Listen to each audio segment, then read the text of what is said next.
Yang terhormat Bapak-Bapak, Ibu-Ibu, salam Pancasila. Bapak-bapak, ibu-ibu yang melihat video saya ini, tolong jangan lupa subscribe, like, dan di-share. Sifatnya gratis. Pada hari Minggu tanggal 27 Agustus tahun 2023, saya akan mengomentari Komisi 3 DPR diduga terlibat korupsi 120 miliar atas proyek BTS 4G. Terkait penangkapan Johnny Gerard Place oleh Kejaksaan Agung atas perbuatan korupsi sebesar 8 triliun atas terkait proyek BTS 4G di Kementerian Kominfo. Masalah pencairan anggaran pemerintah harus dibahas dulu di Komisi 3 DPR. Setelah ada persetujuan Komisi 3 DPR dapat mencairkan uangnya untuk pembangunan proyek BTS 4G di Kementerian Kominfo. Rupanya untuk mengesahkan anggaran proyek BTS 4G sebesar 28 triliun, Komisi 3 DPR mendapat bagian sebesar 120 miliar yang merupakan perbuatan korupsi.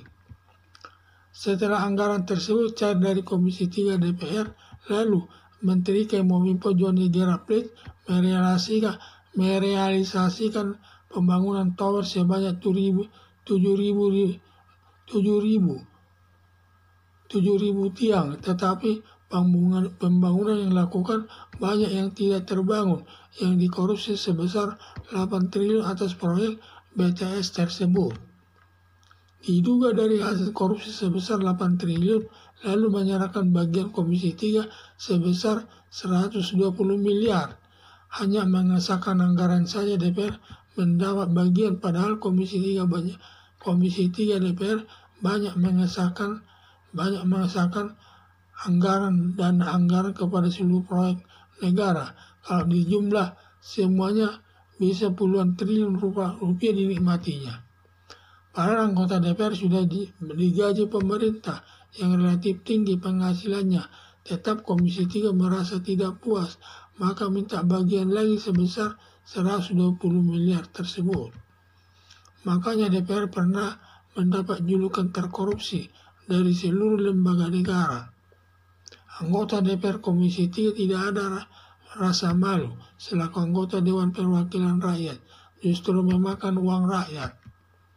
Seharusnya Kejaksaan Agung memeriksa anggota DPR Komisi 3 untuk dijadikan tersangka sesuai asas equality before the law atau persamaan hak di depan hukum. Artinya semua harus dihukum yang terlibat atas proyek BTS 4G. Baik anggota DPR Komisi 3 harus ditindak tanpa kecuali. Harapan saya Komisi 3 DPR sadarlah bahwa sebagai wakil rakyat, di mana uang 120 miliar yang diterimanya tersebut merupakan uang rakyat yang digunakan nanti meningkatkan kesejahteraan rakyat lewat pembangunan di segala bidang.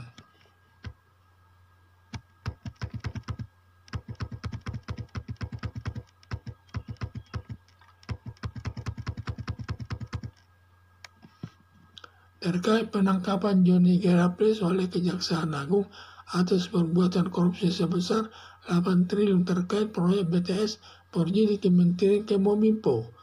Masalah pencairan anggaran pemerintah harus dibahas dahulu di Komisi 3 DPR. Setelah ada persetujuan Komisi 3 DPR dapat mencairkan uangnya untuk pembangunan proyek BTS di Kementerian Kominfo.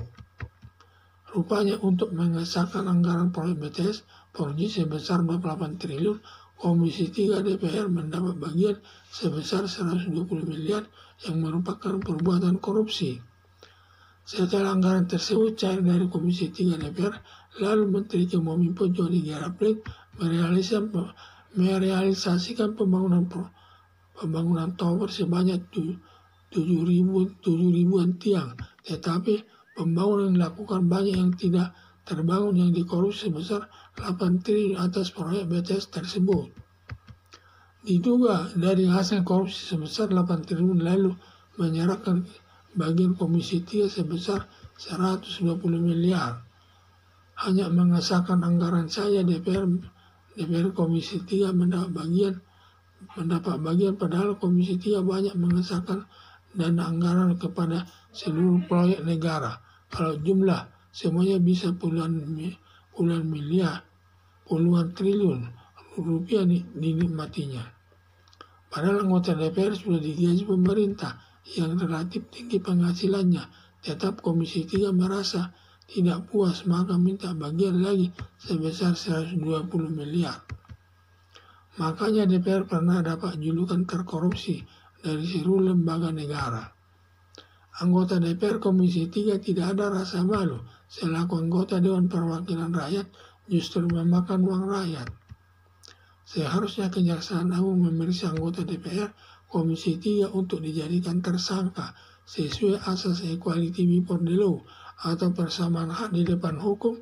Artinya semua harus dihukum yang terlibat atas proyek BTS 4G, baik anggota DPR Komisi 3 harus ditindak tanpa kecuali.